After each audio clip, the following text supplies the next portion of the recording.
নারায়ণগঞ্জে মেট্রো রেলের দাবিতে মানববন্ধন করেছে ওয়ার্কিং ফর বেটার নারায়ণগঞ্জ সংগঠনের ব্যানারে। রোববার দুপুর 12টায় শহরের চাষাঢ়া নারায়ণগঞ্জ প্রেসক্লাবের সামনে এই মানববন্ধন অনুষ্ঠিত হয়।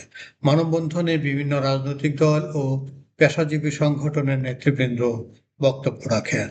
বক্তারা বলেন, MRT-2 প্রকল্পে নারায়ণগঞ্জ শহর, আদমজী, মদনপুরকে যুক্ত রেখে প্রকল্প বাস্তবায়ন করতে হবে। মানববন্ধনে উপস্থিত ছিলেন মহানগর বিএনপির সদস্য সচিব অ্যাডভোকেট আবু আল ইউসুফ খান টিপু, জেলা বিএনপির যুগ্ম আহ্বায়ক মাসুকুল ইসলাম রাজীব, গণসংহতি আন্দোলনের জেলা সমন্বয়ক তরিকুল সুজন, ছাত্র ফেডারেশনের নারায়ণগঞ্জ জেলা সভাপতি ফারহানা মানিক মুনা, ইসলামী আন্দোলনের মহানগর সভাপতি মুফতি মাসুম বিল্লাহ সহ অন্যরা।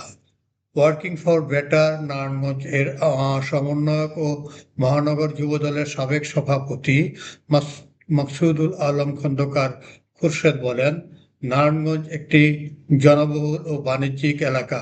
এই এলাকার জীবনযাত্রা উন্নয়নে মেট্রো রেলের সঙ্গে নারায়ণগঞ্জকে যুক্ত করার বিকল্প নেই। এখানে মেট্রো রেল হলে ঢাকার সঙ্গে নারায়ণগঞ্জের যোগাযোগ ব্যবস্থা ব্যাপক উন্নত হবে। মানববন্ধনে বক্তারা বলেন, রাজপথে নামা না পর্যন্ত এদেশে কোনো দাবি আদায় করা যায় না। বারবার আমরা নারায়ণগঞ্জে মেট্রো রেলের দাবি জানিয়ে আসলেও মন্ত্রণালয় থেকে বারবার বলা হয়, এখানে মেট্রো রেল করা হলে লাভজনক হবে না। মেট্রো রেল শুধু লাভের জন্য নয়, মানুষকে সেবা দেওয়ার জন্য করা হয়। নারায়ণগঞ্জ থেকে প্রতিদিন 3 লাখেরও বেশি মানুষ ঢাকায় যাতায়াত করে থাকেন। তাহলে তারা কোন যুক্তিতে বলছেন এখানে মেট্রো রেল লাভজনক হবে না? প্রধান উপদেষ্টা দৃষ্টি আকর্ষণ করে বলতে চাই, আপনি বাংলাদেশের দায়িত্ব পেয়েছেন বাংলাদেশের জনগণের উন্নয়ন করার জন্য, রাষ্ট্রের উন্নয়ন করার জন্য, সমাজের উন্নয়ন করার জন্য।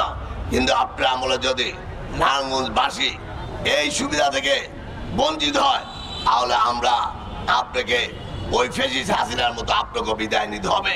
থেকে আমরা দাবি জানাই, আমরা আহ্বান জানাই, নারায়ণগঞ্জে অতি বিলম্বে একটি সর্বদলীয় সংগ্রাম কমিটি গঠন করা হোক। সেখানে ডিসিকে এবং নারায়ণগঞ্জ সিটি কর্পোরেশনের প্রশাসককে সদস্য রাখা হোক, প্রেস ক্লাবের সভাপতি সেক্রেটারিকে রাখা হোক, বিকেএমই, বিজিএমই এবং চেম্বারের নেতৃবৃন্দকেও সেখানে রাখা হোক। কারণ শুধু এই মিছিল মিটিং করলেই হবে না। আমরা মনে করি এখানে ধ্যান দরবার করার একটা বিষয় আছে। সেই ধ্যান দরবারের ক্ষেত্রে সর্বদলীয় যে উদ্যোগ নেওয়া হবে, সেই উদ্যোগটি হলে আমি মনে করি নারায়ণগঞ্জের যেই অর্থনৈতিক গুরুত্ব, নারায়ণগঞ্জের যেই রাজনৈতিক গুরুত্ব, নারায়ণগঞ্জকে বাদ দিয়ে মেট্রো রেলের পরবর্তী কার্যক্রম সম্ভব না। আরেক